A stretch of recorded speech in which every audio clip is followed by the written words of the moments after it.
Hi hi, അപ്പോൾ നമ്മുടെ പുതിയ വീഡിയോയിലോട്ട് എല്ലാവർക്കും സ്വാഗതം.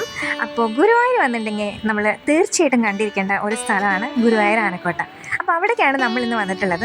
മുതിർന്നവർക്ക് 20 രൂപയും കുട്ടികൾക്ക് 10 രൂപയും, മൊബൈൽ ക്യാമറ യൂസ് ചെയ്യണമെങ്കിൽ 25 രൂപയാണ് കേട്ടോ ഇവിടുത്തെ ചാർജ്. അപ്പം നമ്മൾ ഉള്ളിലോട്ട് കിടന്നാൽ ആദ്യം കാണുന്നത് ദാ ഈ ഒരു ബോർഡാണ്. അതായത് ആനകളുടെ സ്വഭാവം എപ്പോൾ മാറുന്നു ആർക്കും പ്രവചിക്കാൻ പറ്റില്ല. അപ്പോൾ അതുകൊണ്ട് നമ്മൾ ആനകളെ കാണാൻ ചെല്ലുമ്പോൾ നമ്മൾ നമ്മുടെ സേഫ്റ്റി നോക്കണം എന്നുള്ള കുറച്ച് നിർദ്ദേശങ്ങളാണ് ആ ബോർഡിൽ എഴുതിയിട്ടുള്ളത്.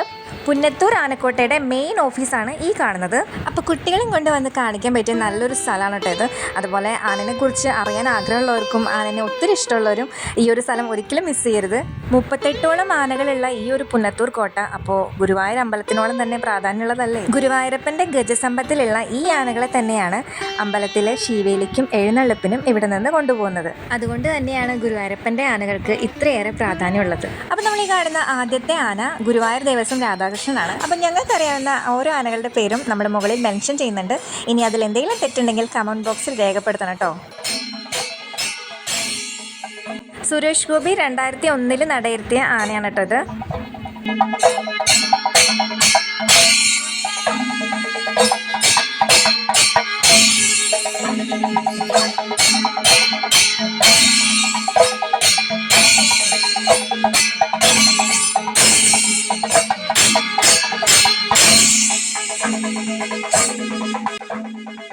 അളവ് കൊണ്ടും നിലവ് കൊണ്ടും ഗുരുവായൂരപ്പന്റെ ഗജസമ്പത്തിലെ മുൻപന്തിക്ക് നിൽക്കുന്ന ഒരാനയാണ് കേട്ടോ രാജശേഖരൻ. അതുകൊണ്ട് തന്നെ ഗുരുവായൂരപ്പന്റെ വജ്രായുധം എന്ന ഇരട്ട പേരും ഈ രാജശേഖരൻ ഉണ്ട് കേട്ടോ. അപ്പോൾ ഈ രാജശേഖരൻ ഇപ്പോൾ ഇവിടെ നീരിൽ തളച്ചിരിക്കുകയാണ് കേട്ടോ.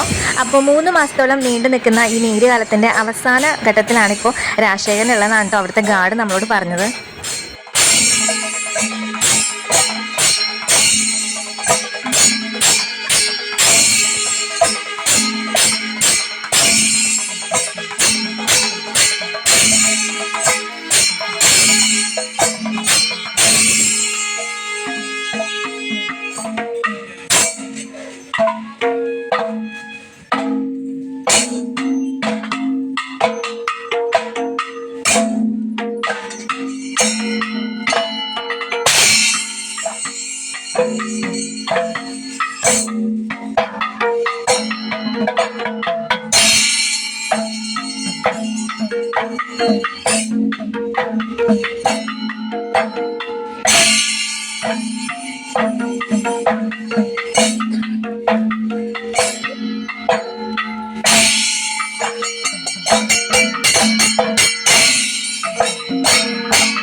അപ്പോൾ ഇവിടെ നോ എൻട്രി കാണിക്കുന്ന ഇവിടെ നീരുകാലത്ത് വളരെ അക്രമാസക്തമാവുന്ന ആനകളെ തളച്ചിട്ടിരിക്കുന്ന സ്ഥലമാണിത്. അതുകൊണ്ട് തന്നെ ഒരു കാരണവശാലും വിസിറ്റേഴ്സിന് ഇവിടെ അലൗഡ് അല്ല. ഗുരുവായൂർ ദേവസ്വം, ദാമോദർ ദാസ്, ചന്ദ്രശേഖരൻ തുടങ്ങിയ ആനകളൊക്കെ തളച്ചിട്ടിരിക്കുന്നത് എവിടെയാണെന്നാണ് ഗാർഡ് നമ്മളോട് പറഞ്ഞത്.